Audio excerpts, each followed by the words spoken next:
Basic psychology. Ways of studying the brain.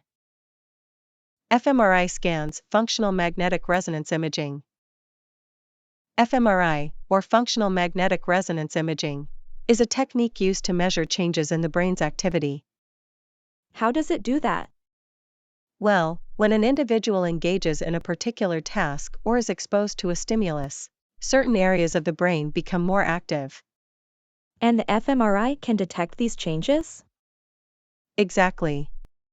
The increased neural activity in these areas leads to a greater demand for oxygen, which is delivered through increased blood flow and red blood cells.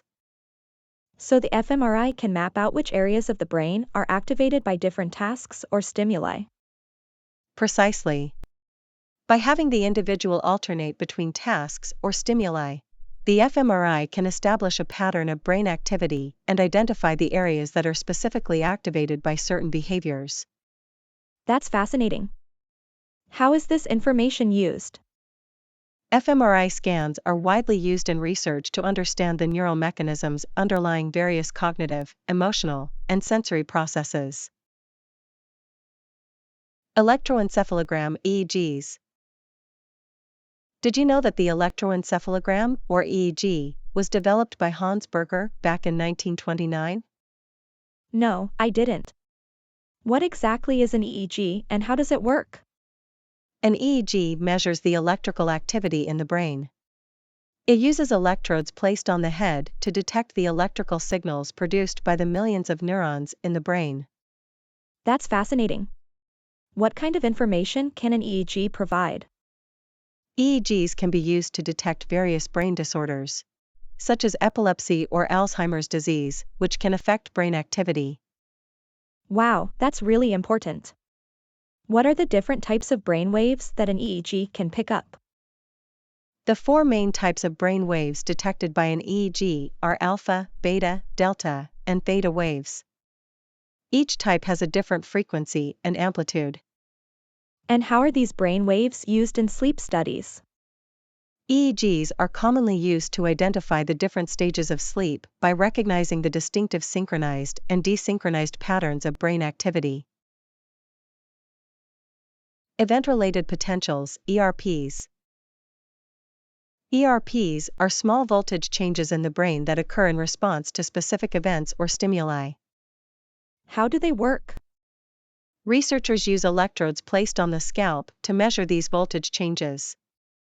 When a person is presented with a stimulus, like a picture or sound, the brain's response can be detected and recorded. That's fascinating. How do they separate the event-related potentials from the background brain activity? To isolate the event-related potentials, the stimulus is presented multiple times, and the responses are averaged together. This cancels out the random background noise and allows the specific electrical responses to the stimulus to emerge. I see. And what are main categories of ERPs? ERPs are divided into two categories. Sensory ERPs, P1 and N1, which occur within the first 100 milliseconds after the stimulus. And cognitive ERPs, N2, which occur after the first 100 milliseconds and demonstrate some level of cognitive processing by the individual. That's really interesting. Can you give me an example of each type? Sure, a sensory ERP would be the brain's response to a sudden sound, while a cognitive ERP might be the brain's response to a complex visual stimulus that requires evaluation and decision-making. Post-Mortem Examinations.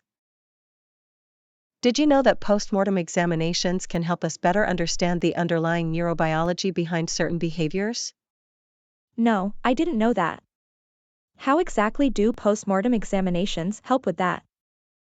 Well, by studying the brains of people who displayed irregular behavior while they were alive, we can identify any abnormalities or differences compared to a normal brain. That's fascinating. Can you give me an example of how this has helped in the field of psychology? Absolutely. Postmortem studies have helped establish a link between psychopathological disorders, such as schizophrenia and depression, and specific brain structures. Really? What kind of findings have they uncovered? For instance, studies have found evidence of reduced glial cells in the frontal cortex of patients with depression. Cotter et al., 2001. Wow, that's really interesting. So post-mortem examinations can provide valuable insights into the neurobiology of mental health conditions. Exactly. By understanding the underlying brain structures and abnormalities, we can better understand the causes and potentially develop more effective treatments.